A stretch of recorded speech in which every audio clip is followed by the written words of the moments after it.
ಇದು ತುಮಕೂರಿನ ಪ್ರಿಯಾಂಕಾ ನಾಪತ್ತೆ ಕೇಸ್ನ ಕಂಪ್ಲೀಟ್ ಡೀಟೇಲ್ಸ್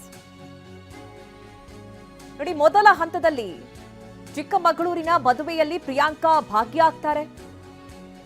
ನಾಪತ್ತೆಯಾದ ದಿನ ಮುಂಜಾನೆಯೇ ಪ್ರಿಯಾಂಕಾ ಒಂದು ಪ್ಲಾನ್ ಮಾಡ್ತಾರೆ. ಗುರುವಾರ ಬೆಳಗ್ಗೆ 5 ಗಂಟೆಗೆ ಕುಣಿಗಲ್ನಿಂದ ಹೊರಟಿರ್ತಾರೆ. ಕುಣಿಗಲ್ನಿಂದ ಬಸ್ ಹತ್ತಿ ಬೇಲೂರಿಗೆ ಬಂದಿದ್ರು ಪ್ರಿಯಾಂಕಾ. ಪತಿ ಬೀಳ್ಕೊಡುವ ವೇಳೆ ಪ್ರಿಯಾಂಕಾ ಎಸ್ಕೇಪ್ ಪ್ಲಾನ್ ಮಾಡಿದ್ಲು. ಬೇಲೂರಿನಿಂದ ಅಮ್ಮ ಚಿಕ್ಕಮ್ಮ ಜೊತೆ ಚಿಕ್ಕಮಗಳೂರಿಗೆ ಪ್ರಯಾಣ ಬೆಳೆಸ್ತಾರೆ. ಚಿಕ್ಕಮಗಳೂರಲ್ಲಿ ಮದುವೆಯಲ್ಲಿ ಭಾಗಿಯಾಗಿರ್ತಾರೆ ಪ್ರಿಯಾಂಕಾ. ನೋಡಿ, ಮದುವೆ ಮುಗಿಸಿ ತಾಯಿ ಮನೆಗೆ ಬಂದಿರ್ತಾರೆ.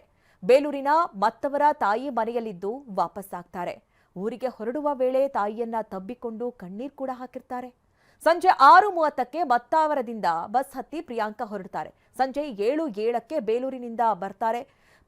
ಪ್ರಿಯಾಂಕಾ ಪಿಕಪ್ ಮಾಡೋದಕ್ಕೆ ಡೇವಿಡ್ ಅಲ್ಲಿ ಬರ್ತಾನೆ. ಅಂದ್ರೆ 7:07ರ ಸಂದರ್ಭದಲ್ಲಿ ಈ ರೀತಿ ಪ್ರೇಮಿಗಳ ದಿನ ಜೊತೆಯಾಗಿರೋದಕ್ಕೆ ಪ್ರಿಯಾಂಕಾ ಪ್ಲಾನ್ ಮಾಡಿದ್ದು. ದಾರಿ ಮಧ್ಯೆ ಕಿಡ್ನಾಪ್ ಸೀನ್ ಕ್ರಿಯೇಟ್ ಮಾಡಿರ್ತಾರೆ. ಡೇವಿಡ್ ಜೊತೆಗಿದ್ಕೊಂಡೇ ದಾರಿ ಮಧ್ಯೆ ಕಿಡ್ನಾಪ್ ನಾಟಕವಾಡ್ತಾಳೆ ಪ್ರಿಯಾಂಕಾ. ಕೆರೆ ಬಳಿ ಟಾಪ್ ಪ್ಯಾಂಟ್ ಕಳಚಿ ಬಿಸಾಡಿರ್ತಾರೆ. ರಸ್ತೆಯಲ್ಲಿ ಬಟ್ಟೆ ಸಿಕ್ಕರೆ ಇಡೀ ದಿನ ಹುಡುಕಾಡ್ತಾರೆ ಅನ್ನುವಂತಹ ಪ್ಲಾನ್ ಆಗಿರುತ್ತೆ. ಸುಳಿವು ಸಿಗದೆ ಇದ್ರೆ ಕೊಲೆ ಮಾಡಿದ್ದಾರೆ ಅಂತ ಹೇಳಿ ಅಂದ್ಕೊಳ್ತಾರೆ. ಆದ್ರೆ ಈ ಖತರ್ನಾಕ್ ಜೋಡಿ ಪ್ಲಾನ್ ಎಲ್ಲವೂ ಕೂಡ ಟುಸ್ ಆಗಿದೆ.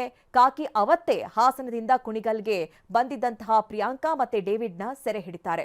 ಡೇವಿಡ್ ಜೊತೆ ಮಾತನಾಡೋದಕ್ಕೆ ಬೇರೆ ಸಿಮ್ ಅನ್ನ ಈ ಪ್ರಿಯಾಂಕಾ ಬಳಸಿರ್ತಾಳೆ. ಪ್ರಿಯಾಂಕಾ ಸಿಡಿಆರ್ ಸಂಗ್ರಹಿಸೋದಕ್ಕೆ ಕಾಕಿ ಹರಸಾಹಸ ಪಟ್ಟಿದ್ದು ಕೊನೆಗೆ ಒಂದೇ ಮೊಬೈಲ್ನಲ್ಲಿ 2 ಸಿಮ್ ಬಳಕೆ ಪತ್ತೆಯಾಗಿದೆ. ತನಿಖೆಗಿಳಿದ ಖಾಕಿಗೆ ನಾಟಿ ಆಂಟಿಯ ಕಳ್ಳಾಟ ಬಯಲಾಗಿದೆ. ಈ ರೀತಿ ಪ್ರಿಯಾಂಕಾ ಸಿಕ್ಕಿ ಬೀಳ್ತಾಳೆ.